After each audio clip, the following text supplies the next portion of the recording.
Estamos de volta para dar sequência às superaulas Enem 2011. Dessa vez, o professor Carreira vai nos mostrar tudo sobre os elementos coesivos. Por falar nisso, é hora da superaula de língua portuguesa.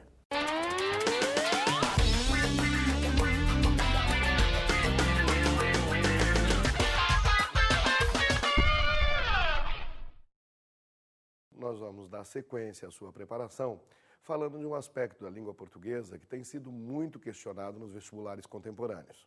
Como você sabe, todo bom texto merece ter uma costura textual, uma coesão textual, que é aquilo que vai dar ao texto a sua unidade. É sobre isso, portanto, que nós vamos falar, sobre elementos coesivos. Claro que você sabe que dentre os elementos coesivos todos, aquele que é o mais importante, ou os mais importantes, são as conjunções, são os conectivos. Mas desse assunto nós não vamos falar. Nós vamos falar de outros elementos coesivos, que são os pronomes. Os pronomes têm uma função de dar somatória ao texto, de fazer essa costura textual. Muitas vezes, para não repetir a mesma palavra, a mesma expressão, o mesmo substantivo, nós recorremos, portanto, aos tais pronomes. Como o próprio nome sugere, pronome, que está em lugar do nome, que substitui o nome ou que se refere ao nome. Pronomes como elementos coesivos. Este é o nosso assunto. Dentre os pronomes que funcionam como elementos coesivos, óbvio, estão os pronomes pessoais, que obviamente substituirão as pessoas do discurso. Nesse sentido, observemos cuidadosamente essa tirinha em que aparece um personagem grandemente conhecido de todo jovem, de todo adulto bom leitor neste país. O Calvin, a figurinha norte-americana que está eternizada nos nossos HQs. Uma historinha do Calvin em duas versões, com um português de Portugal e com o português do Brasil. Vejamos. Não vou comer esta mistela verde. Não vou comer esta mistela verde. E diz o pai, boa ideia, Calvin. É um prato de lixo tóxico que te transformará num mutante se o comeres. E a criança, pensando em que quer ser um mutante, então responderia comendo tudo que encontra pela frente, porque quer ser um mutante. E, enfim, conclui-se, a mãe diz, tem que haver uma maneira melhor de o pôr a comer, porque ele diz já sentir os efeitos que o transformarão no mutante. E a mãe então diz, tem de haver uma maneira melhor de o pôr a comer. Esta mesma historinha, numa versão brasileira, seria, eu não vou comer essa coisa verde, E o pai diria, boa ideia, Calvin. Isso é uma pasta tóxica que irá te transformar em mutante se você comer. Claro que isso anima a criança a comer tudo o que aparece pela frente. E a mãe, mais uma vez, diria, tem que haver um jeito melhor de fazer ele comer. Tem que haver um jeito melhor de fazer ele comer. Observemos, então, os quadrinhos de números 4 e 8 para estabelecer as diferenças entre o português do Brasil e o português de Portugal. Na ordem, o de Portugal. Tem de haver uma maneira melhor de o pôr a comer. Preste atenção em especial ao pronome o, de o pôr a comer. Enquanto no português do Brasil teríamos, tem de haver um jeito melhor de fazer ele comer. Aí está. Você efetivamente percebe que o uso dos pronomes não é idêntico em Portugal e no Brasil. No português de Portugal, usa-se o pronome que, em verdade, no português do Brasil, teria um valor mais culto, mais formal, de o pôr a comer. Claro que este o é o Calvin. Claro que este o é o menino que já apareceu, obviamente, em tiras anteriores. Este o é o pronome ele, que em português mais tranquilo, mais informal, mais abrasileirado, seria pôr ele a comer. Ou seja, no português de Portugal, soaria absolutamente natural, encontrei-o. No português oral do Brasil, e aí é bom que se perceba que estamos falando do português diário, do português cotidiano, não diríamos encontrei-o, mas sim diríamos encontrei ele, em português oral. Como você sabe, nos bons vestibulares, vão questionar a diferença entre o português, digamos, formal e o português informal. O português de Portugal está mais próximo do nosso português formal. O português do Brasil, efetivamente, nesse aspecto dos pronomes, é informal, é o ele. Mas o texto dizia, deve haver uma maneira de pôr ele a comer, ou de obrigar ele a comer, ou fazer ele comer. Em português do Brasil, passando para um português formal, também deveríamos dizer, deve haver uma maneira de fazê-lo comer. Deve haver uma maneira de pô-lo a comer, de fazê-lo comer, e não de fazer ele comer.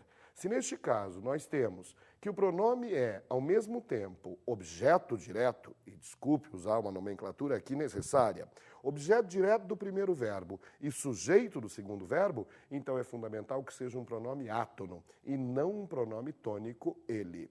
Ou seja, mandei-a entrar. E em português oral, cotidiano, informal, mandei ela entrar.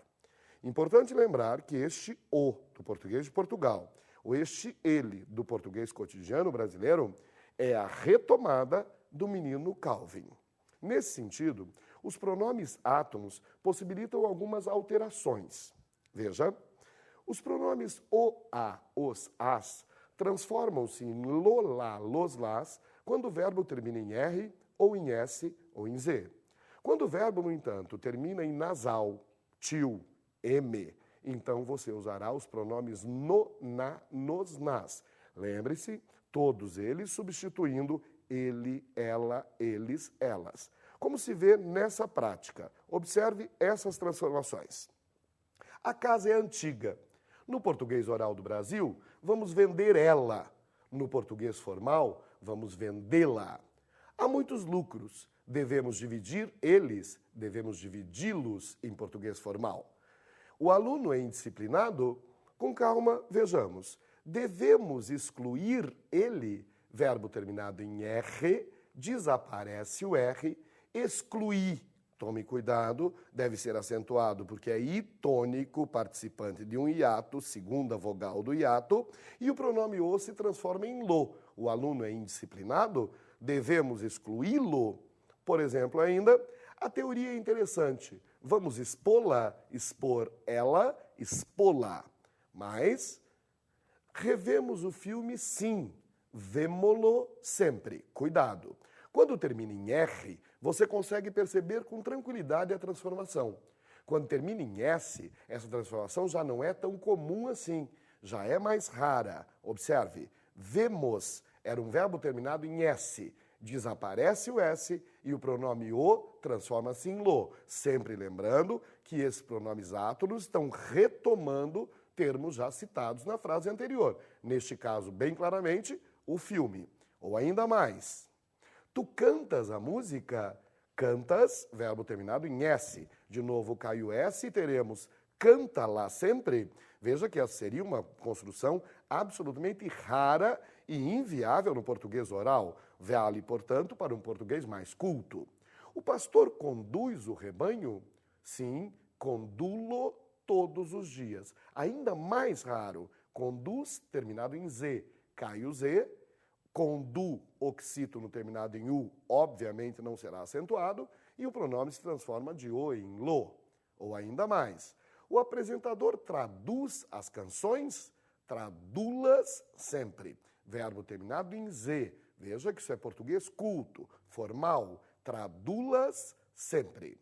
Mas, quando o verbo termina em nasal, eles dão cartas? Dão-nas. Verbo terminado em nasal, o pronome as, retomando a palavra cartas, transforma-se de as em nas.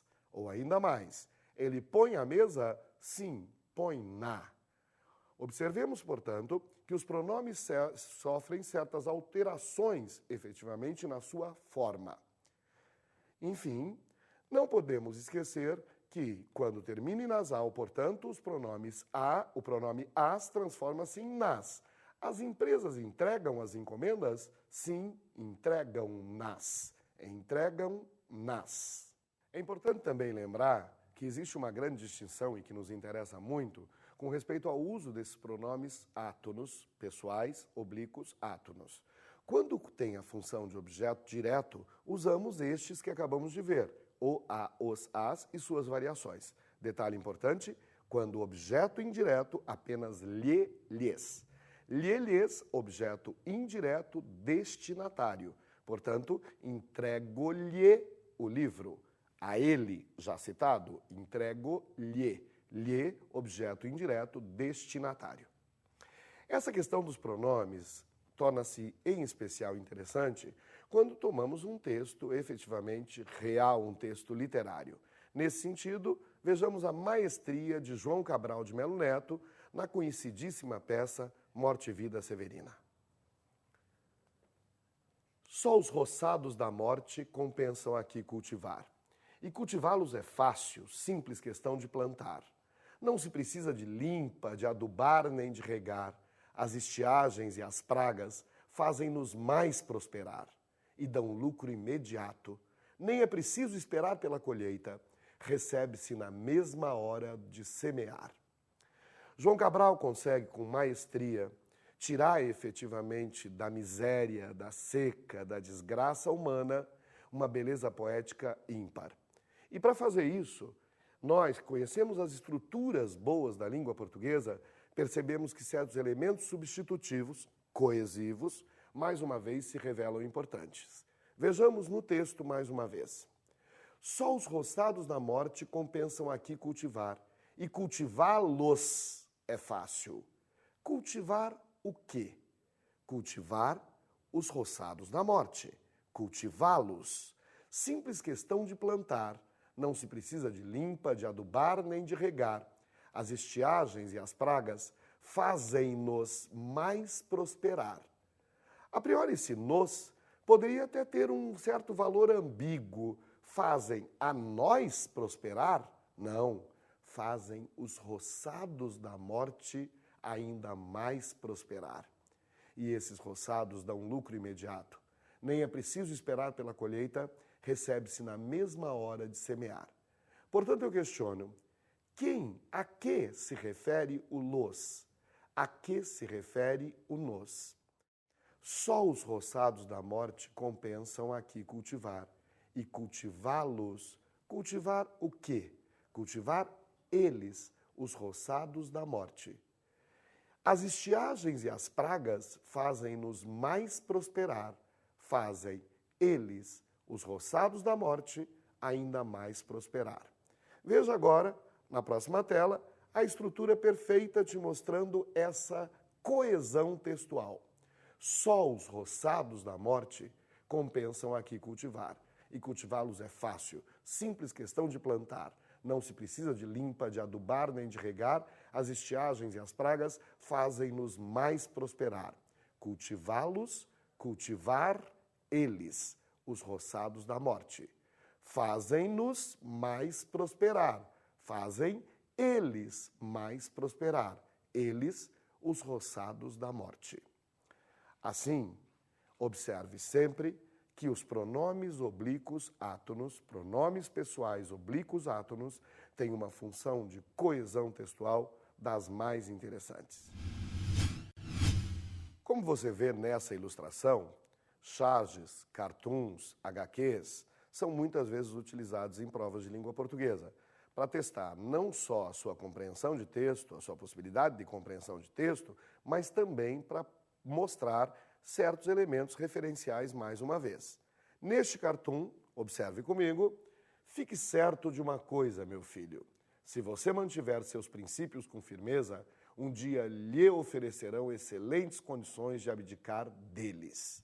Há toda uma ironia pesada presente nessa figura paterna, dando aí um exemplo moral cá para nós, não dos melhores. De qualquer forma, o pai teria dito ao filho: fique certo de uma coisa, meu filho. Se você mantiver seus princípios com firmeza, um dia lhe oferecerão excelentes condições de abdicar deles. Mais uma vez, o pronome lhe. A quem se refere esse pronome lhe? A meu filho. Um dia lhe oferecerão a você, meu filho, excelentes condições de abdicar deles. Abdicar de quê? Abdicar de seus princípios. Que péssima lição ética, não? Vejamos afirmações a respeito disso. Lhe refere-se a meu filho e é complemento do verbo oferecer. Oferecer-lhe. Oferecer a você, meu filho. Deles refere-se a princípios. Claro que a alternativa é absolutamente verdadeira. Agora, chegou um momento muito especial para mim. Eu gosto muitíssimo de um personagem de HQs que é uma das primeiras que conheceu o mundo inteiro. Mafalda, criação do genial argentino Quino. A Mafalda é muitíssimo especial. Tem um senso crítico absurdo. Imagine você que em determinada tirinha, a Mafalda volta da escola e a mãe, muito solícita, pergunta a ela: como é que foi, Mafalda, no seu dia de escola? Aprendeu muitas coisas novas? E ela, com um senso crítico exagerado que lhe é peculiar, diz: sim, mamãe, eu aprendi muitas coisas novas. E como é que foi o seu dia aqui nesse antro de rotina? Para a própria mãe, perceber que efetivamente vive uma rotina de dona de casa não deve ser muito saudável ouvir isso de uma criança de 7, 8 anos de idade. Essa é Mafalda, um senso crítico imenso. E vejamos a Mafalda numa tirinha a mais. Acabei de descobrir, diz a Susanita, que eu queimei junto com os jornais velhos umas revistas de historinhas que o Felipe me emprestou. E responde a Mafalda: e agora, Susanita, o que você vai fazer? E a Susanita reclama: droga, justamente com o Felipe que é tão bonzinho. E agora, Susanita, o que você vai fazer? E a Susanita: vou jurar para ele que as devolvi, é claro. Ou você quer que, além das revistas, eu perca a dignidade? Realmente, a Susanita é uma figura. Enquanto a Mafalda é puro senso crítico, a Susanita é pura alienação. E, mais uma vez, interessa nos questionar o pronome. Veja que o pronome as, eu vou jurar que as devolvi, retoma o elemento já citado, revistas. Mais uma vez, um pronome átono como elemento coesivo. E agora temos um texto bacana, bacana mesmo, do navegador Amir Klink. Acompanhe. Um homem precisa viajar, por sua conta, não por meio de histórias, imagens, livros ou TV. Precisa viajar por si, com seus olhos e pés, para entender o que é seu. Para um dia plantar as suas próprias árvores e dar-lhes valor. Conhecer o frio para conhecer o calor. E o oposto. Sentir a distância e o desabrigo para estar bem sob o próprio teto. O homem precisa viajar para lugares que não conhece, para quebrar essa arrogância que nos faz ver o mundo como imaginamos, e não simplesmente como é ou pode ser, que nos faz professores e doutores do que não vimos, quando deveríamos ser alunos e simplesmente ir ver. Eu acho esse texto de uma beleza ímpar. Ele fala do quanto é interessante viajar, conhecer, para que efetivamente nós possamos até valorizar o voltar. Quantas vezes, depois de umas férias magníficas, você não tem vontade de estar na sua cama com os seus lençóis? O voltar é tão importante quanto o viajar. Mas aqui, mais uma vez, a nossa intenção é brincar com os elementos coesivos. E aqui o elemento coesivo em especial é o pronome relativo. O pronome relativo que você sabe, o mais conhecido deles é o que.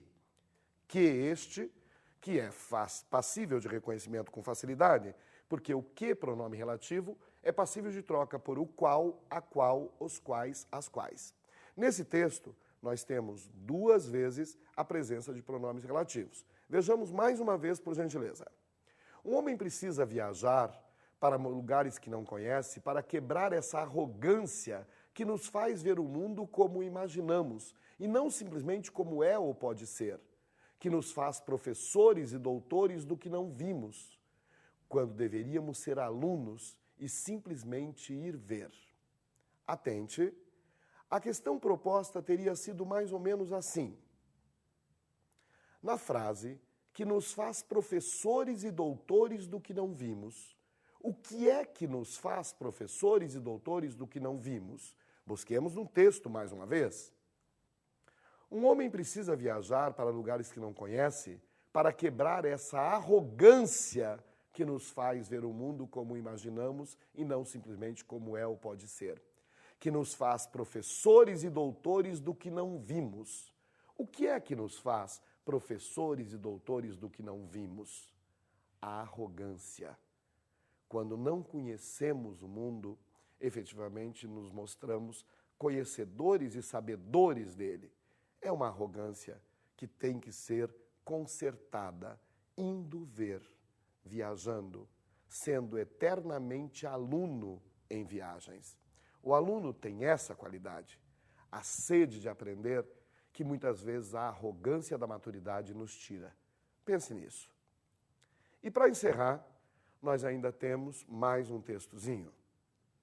Antes de escolher uma carreira desta forma, lembre-se, jogos de azar não tem esse nome por acaso. Agora, os elementos coesivos são pronomes demonstrativos. Nós temos um desta forma e esse nome. Desta forma, muito usado em publicidade. O texto remete a uma imagem. O texto diz desta forma. A imagem traz um dado. Confira. Veja, um dado em que se pode ler direito, moda, física. Você não vai escolher a profissão na qual pretende ser feliz nos próximos anos com um dadozinho. É jogo de azar.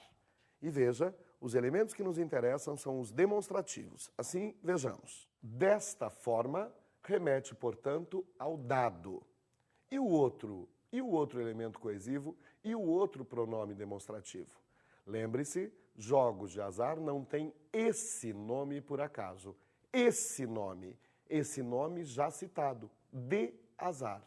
Portanto, jogos de azar podem efetivamente provocar azar. Antes de escolher uma carreira desta forma, a forma citada posteriormente na ilustração, lembre-se, jogos de azar não tem esse nome já citado, de azar, por acaso. Então, isso nos remete a uma questão que eu vivo repetindo em sala de aula. Esta está para ser citada. Essa já foi citada.